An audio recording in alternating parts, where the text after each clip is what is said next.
தேவசேனை வானம் மீது கோடி கோடியாக தோன்றும் பல கோடி திரள் கூடி துகை தேடி வேகம் ஓடும் விண்மீன்கள் இடம் மாறி பாரெங்கும் வந்து கொட்டும் நானு வாடி மிக பாடி என் நேசருடன் சேர்வேன். ஹல்லேலூயா ஹல்லேலூயா ஹல்லேலூயா ஹல்லேலூயா ஹல்லேலூயா ஹல்லேலூயா ஹல்லேலூயா ஹல்லேலூயா ஹல்லேலூயா ஹல்லேலூயா ஹல்லேலூயா ஹல்லேலூயா ஹல்லேலூயா ஹல்லேலூயா ஹல்லேலூயா ஹல்லேலூயா.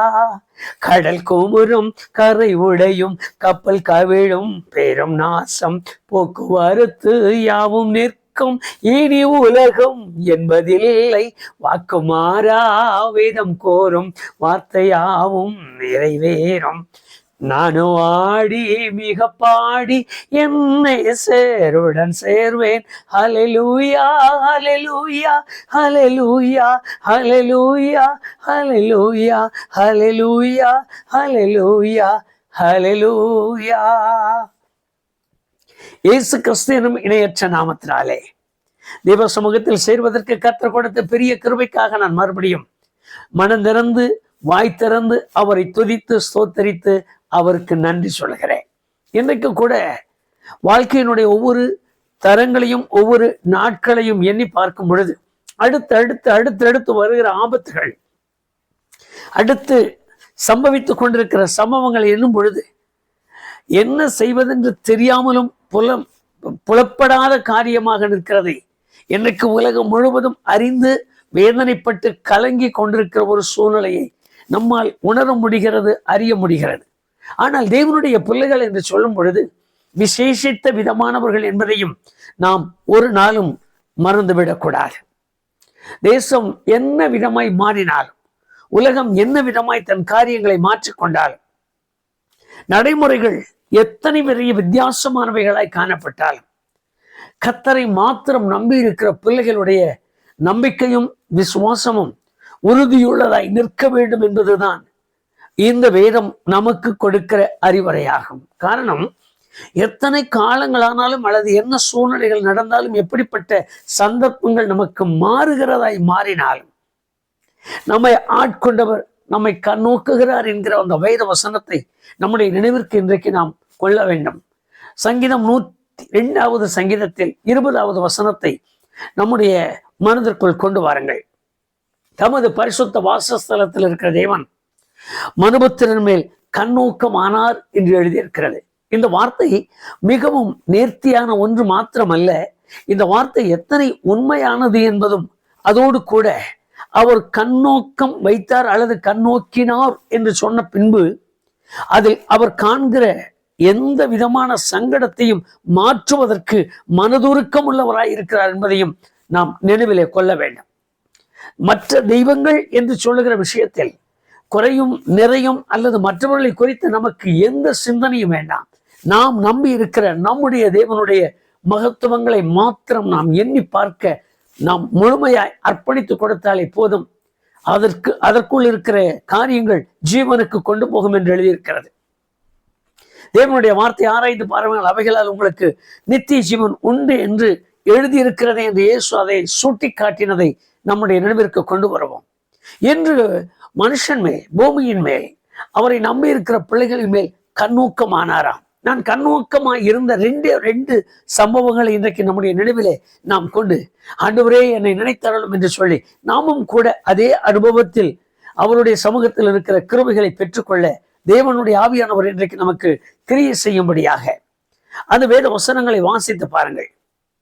இஸ்ரவேல் என்னும் தம்முடைய ஜனங்களை தேவன் கண்ணோக்கினார் என்று எழுதியிருக்கிற யாத்ராகமம் 1ஆம் அதிகாரம் 2ஆம் அதிகாரம் 23, 24 வசனங்களை வாசித்து பாருங்கள்.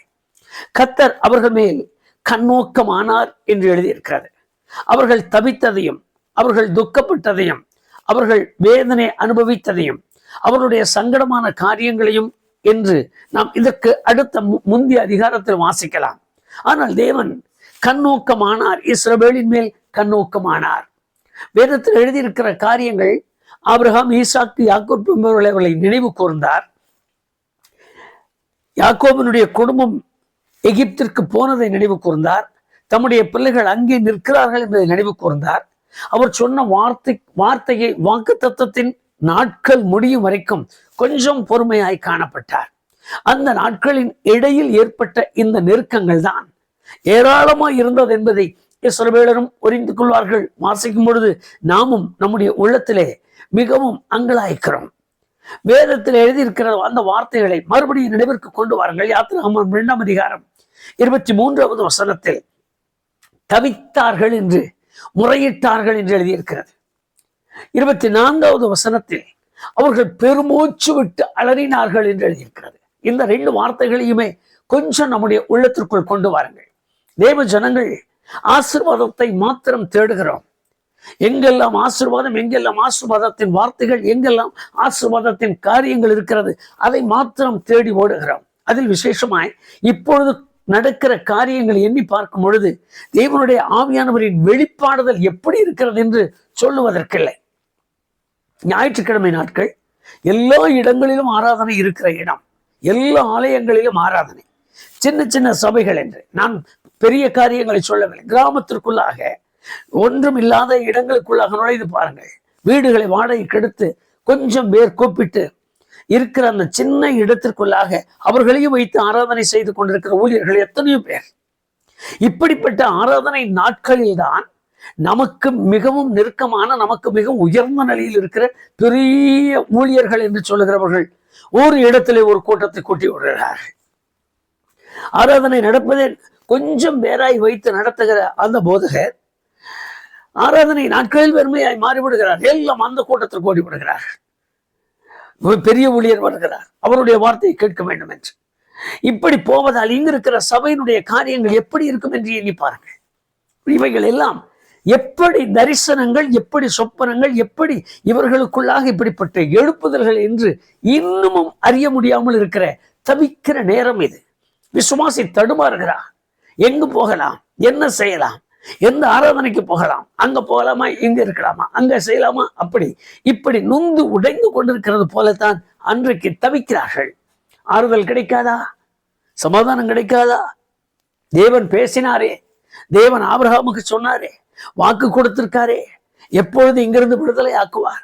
அவர்கள் சொல்லிவிட்டு போகிறார்களே, எங்க அப்பா சொல்லிட்டு போயிட்டாரு, எங்க தாத்தா சொல்லிட்டு போயிட்டார், அதற்கு முந்தி இருந்தவர்கள் சொன்னார்கள், இப்ப நானே என் பிள்ளைக்கு சொல்லுகிறேன், விடுதலை உண்டு, எகிப்திலிருந்து விடுதலை உண்டு, எகிப்திலிருந்து விடுதலை உண்டு. வருகிறவர்கள் எல்லாம் சொல்லிக்கொண்டு போய்கொண்டே இருக்கிறார்கள். சொல்லிக்கொண்டு இருக்கிறவர்கள் எல்லாம் செத்து போயும் இருக்கிறார்கள். ஒருவரும் இருந்து எதையும் பார்க்க முடியவில்லை. இவ்வளவு தவிக்கிறோம், முறையிடுகிறோம். யாரிடத்தில்? எங்களை ஆபிரகாமை பார்த்தவரே, ஈசாக்கையோடு பேசினவரே, யாக்கோபோடு பேசினவரே, யாக்கோபு சொன்ன யெகோவா, யாக்கோபு சொன்ன எலோகிம் எங்க, எப்படி ஆகிலும் மனம் இறங்குவீரா? தவித்து முறையிடுகிறார்களாம். இந்த முறையீட்டை கேட்பதற்கு யார் என்கிற அங்கலாய்ப்பு அன்றைக்கு இருந்தது என்பதை நாம் அறிவோம். அதிலும் பெருமூச்சு விட்டு அழுதார்களாம். வேதம் சொல்லுகிறது, அவருடைய பரிதாபமான நிலைமைகளை பாருங்கள். 1வது அதிகாரத்திற்கு, யாத்திராகமம் 1ஆம் அதிகாரம் 12ஆம் வசனத்திற்கு திருப்பி பாருங்கள். ஒடுக்கப்பட்டார்கள் என்று எழுதியிருக்கிறது. 13வது வசனத்தை பாருங்கள், கொடுமையாய் வேலை வாங்கினார்கள் என்று எழுதியிருக்கிறது. 14வது வசனத்தை பாருங்கள், ஜீவனை கசப்பாக்கினார்கள் என்று எழுதியிருக்கிறது. 16வது வசனத்தை பாருங்கள், ஆண் பிள்ளைகளை எல்லாம் கொன்று விடுங்கள், இஸ்ரவேலுக்குள்ளே ஒரு ஆண் பிள்ளை உயிரோடு இருக்கக்கூடாது என்று எழுதப்பட்ட வார்த்தைகளை கவனியுங்கள். இத்தனை நெருக்கப்பட்டு கொண்டிருக்கிற தேவ ஜனங்கள், இவ்வளவு அங்கலாய்த்து கொண்டிருக்கிற தேவ ஜனங்கள், இந்த இடைவெளி தேவன் பேசி மறுபடியும் அவர்களை விடுவிக்கும் வரைக்கும் அவருடைய நோக்கம், அவருடைய உபத்திரவங்கள், அவருடைய நெருக்கங்கள் அளவிட முடியாதது. ஆனால் இன்றைக்கு அப்படிப்பட்ட நெருக்கமான சூழ்நிலைகள் இல்லை. மாம்சத்தில் வருகிற நோய்கள், நமக்கு வருகிற உபத்திரவங்கள், கொஞ்சம் கொஞ்சம் இருக்கிற பாடுகள், அதை போல பாடுகள் இருந்திருக்குமானால் இன்றைக்கு நம்முடைய விசுவாசம் எப்படி நிலைத்திருக்கும் என்று எண்ணி பாருங்கள். வேதம் சொல்லுகிறது, தேவன் அவர்கள் மேல் கண்ணோக்கமானார், அவருக்கு மகிமை உண்டாகட்டும். தேவன் அவர்கள் மேல் கண்ணோக்கமானார். அருமையான கர்த்தருடைய பிள்ளையே, இஸ்ரவேலை போல வாக்குத்தத்தம் நிறைவேறும் மட்டும் இருக்கிற இடைவெளிக்குள் அவருடைய அங்கலாய்ப்பு, அவருடைய தவிப்பு என்பது நிர்ணயிக்கப்பட முடியாதது, எழுதப்பட முடியாதது. கசப்பு, ஜீவனை கசப்பாக்கிறார்கள். கசந்து போன தொல்லை, கசந்து போன வேதனை, கசந்து போன உபத்திரவங்களோடு தான் வாழ்ந்து கொண்டிருக்கிறார்கள். தேவன் கண்ணோக்கமானார். அவர் கண்ணோக்க தொடங்கினால் அவருடைய வித்தியாசம், அந்த நிலைமைகள் வித்தியாசமாய் மாறிவிடுகிறது. அவரிடத்திலிருந்து தான் நான் எதிர்பார்த்து கொண்டிருக்கிறோம். எத்தனை உபத்திரவங்களையா, எத்தனை போராட்டங்கள், எத்தனை மனவேதனைகள், எவ்வளவு சங்கடங்கள். நான் ஏன் இன்னும் இதே போல இருக்க வேண்டும்? எங்கள் பிதாக்களுக்கு சொன்ன வாக்கு தத்தங்கள் எங்கே? எனக்கு தெரிந்த அநேக கர்த்தருடைய ஜனங்கள் வாக்கு தத்தங்கள் என்று வாக்கு தத்தங்கள் மேல் கைகளை வைத்துக் கொள்வார்கள். இந்த வேதத்தில் இப்படி எழுதியிருக்கிறது, இந்த வசனம் இப்படி சொல்லி இருக்கிறது, எங்களுக்கு ஏன் இன்னும் நிறைவேறவில்லை, எங்கள் வாழ்க்கை ஏன் இது காணப்படவில்லை? அப்படி ஜெபிக்கிற எத்தனையோ குடும்பங்கள் உண்டு, எத்தனையோ அருமையான கர்த்தருடைய ஜனங்கள் உண்டு. ஆனால் இன்றைக்கும் அதற்கு பதில் இல்லை. எப்பொழுது ஜெபிக்க தொடங்குகிறோமோ அப்பொழுது ஒடுக்கப்படுகிறோம். எப்பொழுது ஜெபிக்க தொடங்குகிறோமோ அப்பொழுது கொடுமையாய் வேலைக்கு உட்படுகிறோம். எப்பொழுது ஜெபிக்க தொடங்குகிறோமோ அது ஜீவன் கசந்து போன நிலை போல தென்படுகிறது. எப்பொழுது ஜெபிக்க தொடங்குகிறோமோ மறுடமே நேருகிற நிலை வந்து விடுகிறது.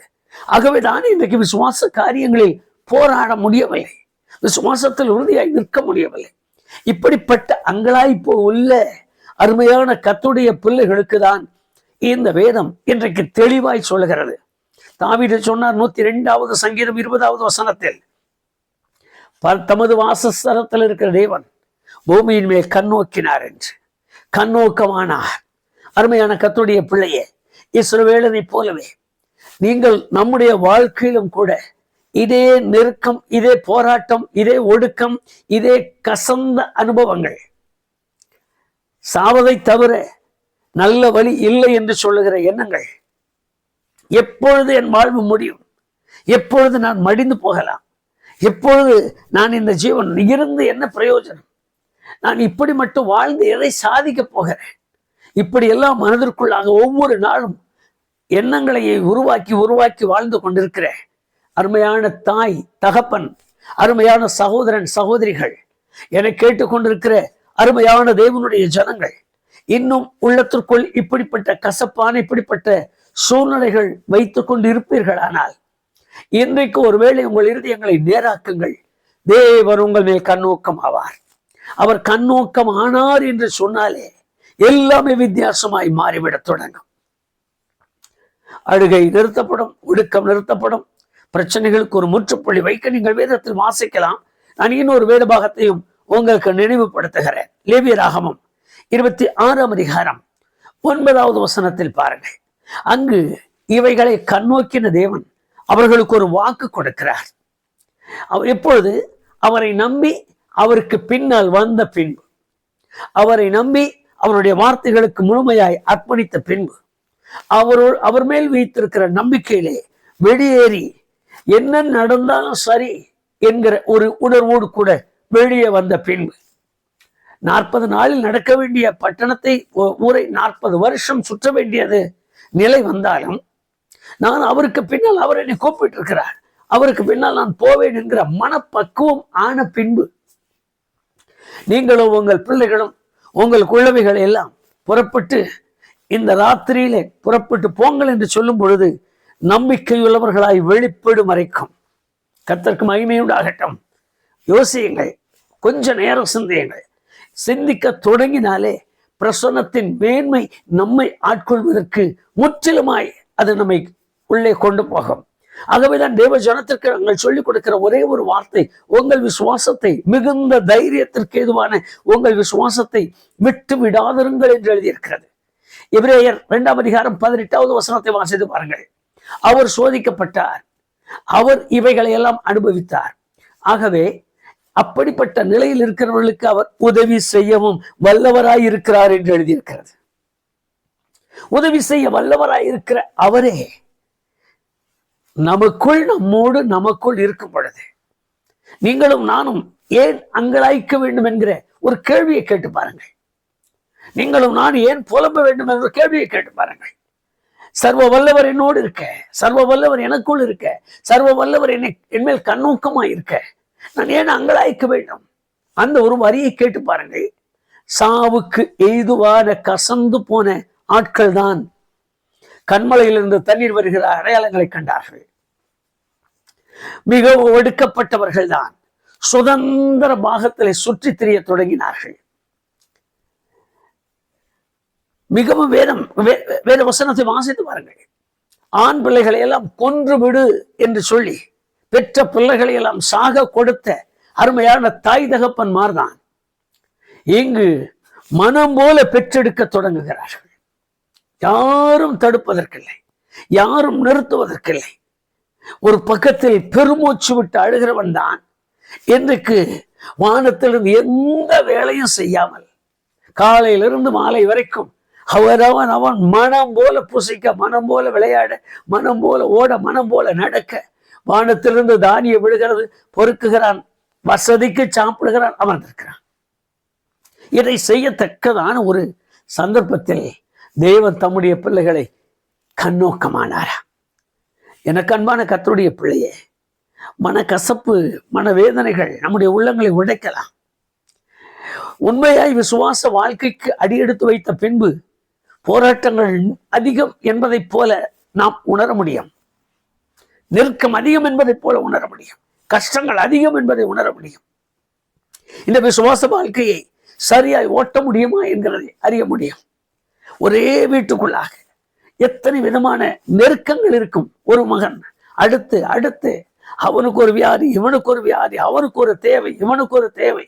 எங்கு சஞ்சலம் தாங்க முடியாது, சம்பாத்தியம் போதாது. நெருக்கத்தின் மேல் நெருக்கம், நெருக்கத்தின் மேல் நெருக்கம் இருந்து கொண்டே இருக்கும். ஆனால் மறக்க வேண்டாம், தேவன் கண்ணோக்கமாயிருப்பார். என்னை பார்க்கும்படி, உங்களை பார்க்கும்படி வேத புஸ்தகத்தில் அநேக காரியங்கள் உண்டு. நமக்கு இருக்கிற இந்த கொஞ்ச நேரத்தில் நம்முடைய சிந்தனைக்காக, நம்முடைய சிந்தனையை சிதற விடாமல் இருப்பதற்காக ஒரே ஒரு காரியத்தை மனதிற்குள் கொண்டு வாருங்கள். ஒரு கொடுகை தண்ணீரோடு தோள் மேலே வைத்து ஒரு மகனையும் கையிலே கொடுத்து எங்கோ போய் என்று அனுப்பிவிட்டார். ஆனால் தேவன் அதை விடவில்லை. அவள் வேலைக்காரி என்று அவர் எண்ணவில்லை, அடிமை பெண் என்று எண்ணவில்லை, அந்த பையனால் நமக்கு என்ன லாபம் என்ன என்று எண்ணவில்லை. அவன் வாக்குத்தத்தத்திற்கு உரியவன் அல்ல, அவனை ஏன் நான் கவனிக்க வேண்டும்? அவர் அதை கவனிக்கவில்லை, அவர் அப்படி எண்ணவில்லை. அவருடைய எண்ணங்கள் வித்தியாசமாய் மாறிவிட்டது. அவருடைய சூழ்நிலைகள், அவன் அழுகிறதை பார்க்கிறான்.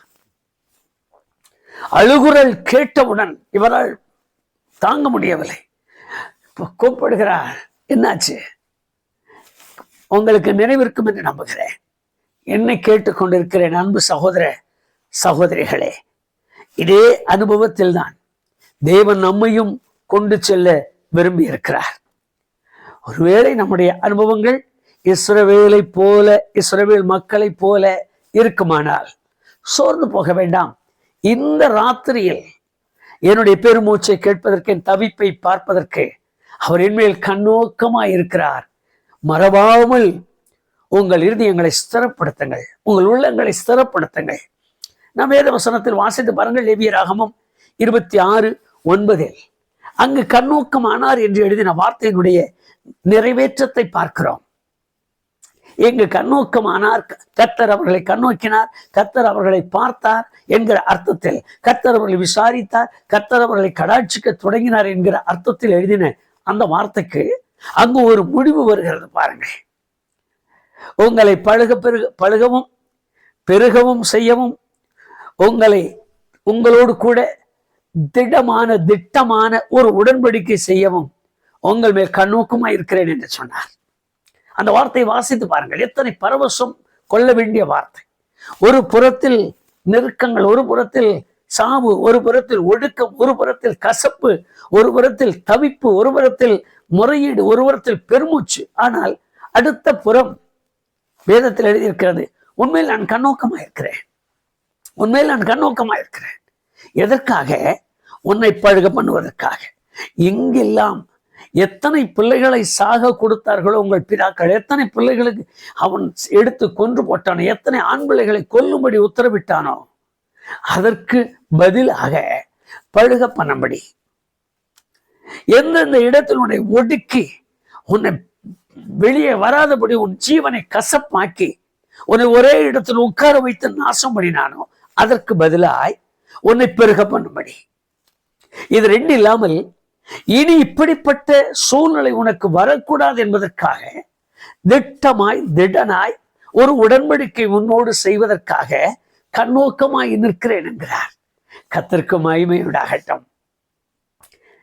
அருமையான தேவ ஜனமே, தேவன் நல்லவர் தேடுகிறவர்களுக்கு, தேவன் நல்லவர் அண்டிக் கொள்ளுகிறவர்களுக்கு, தேவன் நல்லவர் பின்பற்றுகிறவர்களுக்கு, தேவன் நல்லவர் அவரிடத்தில் அவருடைய வார்த்தைகளை கை கொண்டு நடக்கிறவர்களுக்கு, தேவன் நல்லவர் அவர் கற்பனைகளுக்கு பயந்து நடப்பவர்களுக்கு, மற்ற காரியங்களை குறித்து அல்ல. தேவன் நல்லவர் அவருக்கு கீழ்ப்படிந்து தண்ணீரிலே மூழ்கி ஞானஸ்நானம் பெறுகிறவருக்கு, தேவன் நல்லவர் பரிசுத்தாவின் அபிஷேகத்தாலே நிறைந்து வாழ்கிறவர்களுக்கு, தேவன் நல்லவர் தங்கள் பரிசுத்தத்தை காத்துக் கொள்ளுகிறவர்களுக்கு, தேவன் நல்லவர் ஒவ்வொரு ஆராதனையிலும் அவருடைய முகத்தை பார்க்க விரும்புகிறவர்களுக்கு, தேவன் நல்லவர் ஒவ்வொரு சமயத்திலும் தன்னுடைய வாழ்க்கையின் சாட்சியாய் அவருக்கு முன்பாக நிற்பவர்களுக்கு. அதைத்தான் இந்த வேதத்தில் எழுதியிருக்கிறது. அதுதான் இந்த வேதம் இவ்வளவு தெளிவாய் சொல்லுகிறது.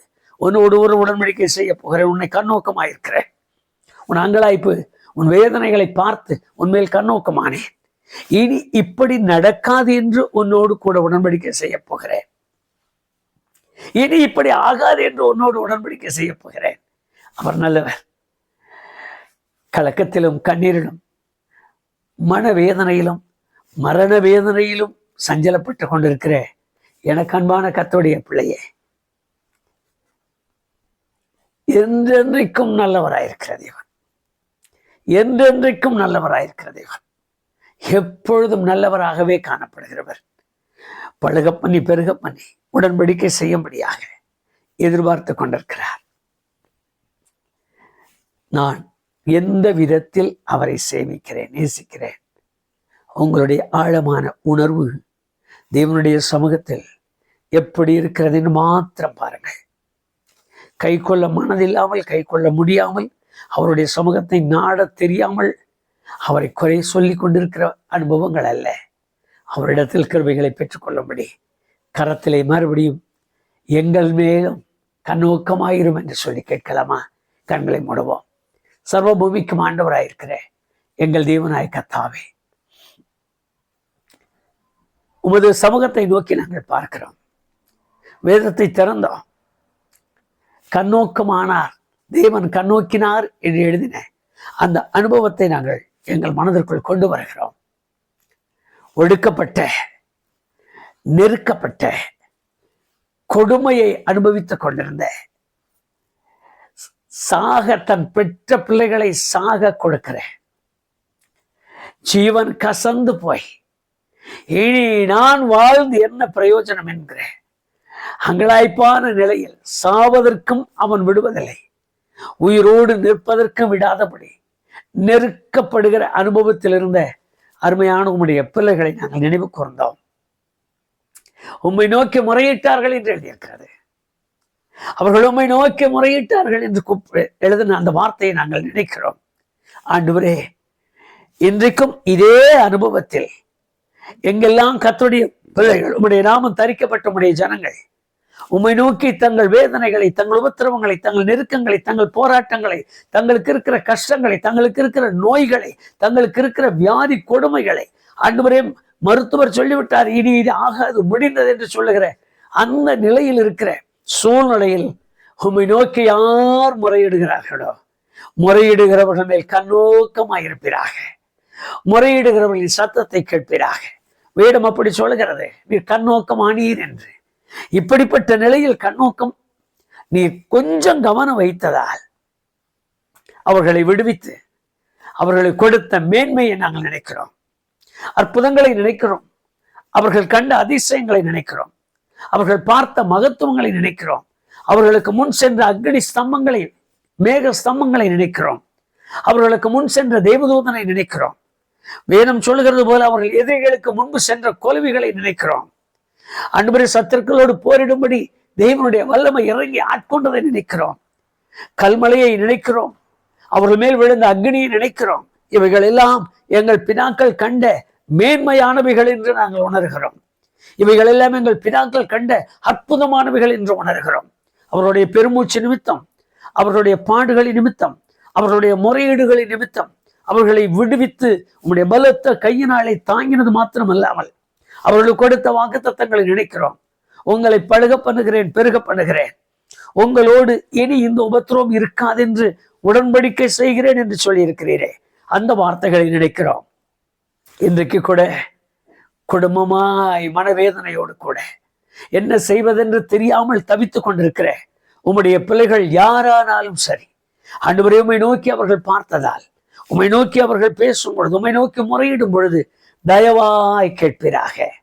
அன்றைக்கு செய்த அந்த அதிசயங்களை இன்றைக்கு அவர்களுக்கு காண்பித்தார்கள். அன்றைக்கு நடந்த அற்புதங்களை இன்றைக்கு அவர்கள் காணும்படி செய்யும்.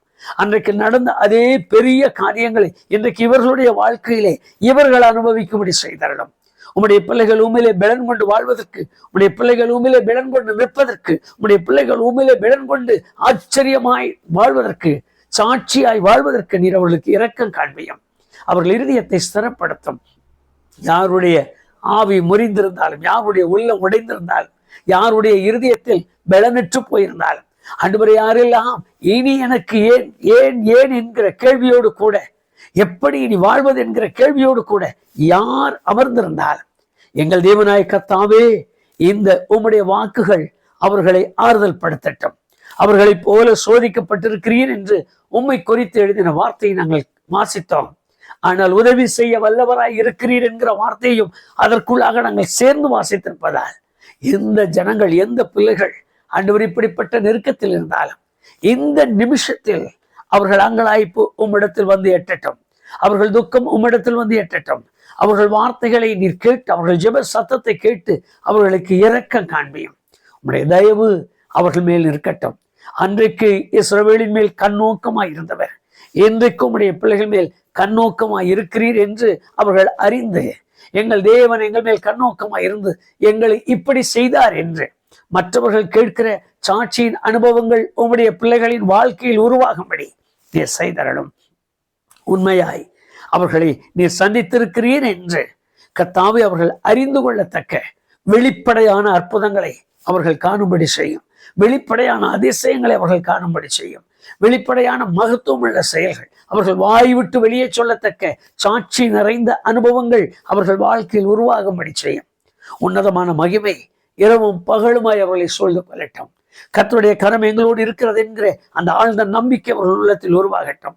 எந்த விஷயத்திலும் அவர்கள் மனம் தளராமல் தெய்வீக முகத்தை பார்க்கிறவர்களாய், கர்த்தருடைய பிரசன்னத்தை உணர்வுகளாய் நிற்கும்படி செய்யும். ஆண்டவரே, இஸ்ரவேலை பழுக பண்ணவும் பெருக பண்ணவும் இஸ்ரவேலோடு உடன்படிக்கை செய்தவும் நீர் எப்படி இருந்தீரோ அதற்கு ஏற்றது போல உம்முடைய பிள்ளைகளின் வாழ்க்கையும் அமையட்டும்.